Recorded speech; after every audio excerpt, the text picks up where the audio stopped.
રાજકોટમાં આરોગ્ય વિભાગે લીધેલા ખાદ્ય પદાર્થના નમૂના ફેલ થયા। દૂધ, ઘી, કપાસિયા તેલ, દિવેલ ઘી, ચણાના નમૂના ફેલ થયા છે। 11 જેટલા નમૂના સબસ્ટાન્ડર્ડ જાહેર થતા દંડ ફટકારાયો। 11 વેપારીને 7.40 લાખનો દંડ ફટકારાયો છે। શ્રીરામ ગુરુ ઉદ્યોગને 1.25 લાખનો દંડ ફટકારાયો। સંવાદદાતા રહીમ જોડાયેલા છે। રહીમ, કેટલા ખાદ્ય પદાર્થોના નમૂના ફેલ થયા હતા? આરોગ્ય વિભાગ દ્વારા શું કાર્યવાહી? ચોક્કસપણે ધ્રુવિશા, રાજકોટ આરોગ્ય વિભાગ દ્વારા સમયાંતરે અલગ અલગ વસ્તુઓના નમૂના ચકાસણી માટે લેબોરેટરીમાં મોકલતી હોય છે।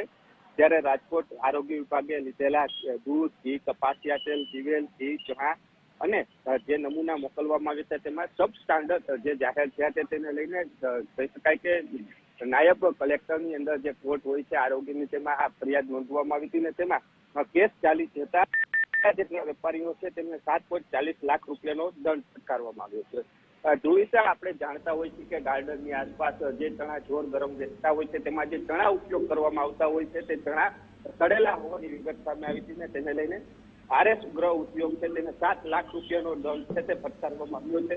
બીજી બાજુ રામગૃહ ઉદ્યોગ છે તેને 1.25 લાખ રૂપિયાનો દંડ છે તે ફટકારવામાં આવ્યો છે। સ્વાસ્થિક રિફાઇનરી કપાસિયા તેલ, જે કપાસિયા તેલના નામે વેચાણ થતું હતું તેમાં કપાસિયા તેલ ન હોવાની પણ વિગત સામે આવી છે, તો તેને પણ 1.5 લાખ રૂપિયા જેવો દંડ છે તે ફટકારવામાં આવ્યો છે। સૌથી મોટો સવાલ છે રાજકોટ વાસીઓના આરોગ્ય સાથે ચેડા કરતા વેપારીઓને હાલ દંડની કાર્યવાહી છે તે કરવામાં આવી છે। તો આગામી સમયમાં જો ફરીથી આ જ પ્રકારનું કૃત્ય કરતા જણાશે તો તેની સામે એફઆઈઆર સુધીની કાર્યવાહી પણ થઈ શકે છે। જી ધ્રુવિશા।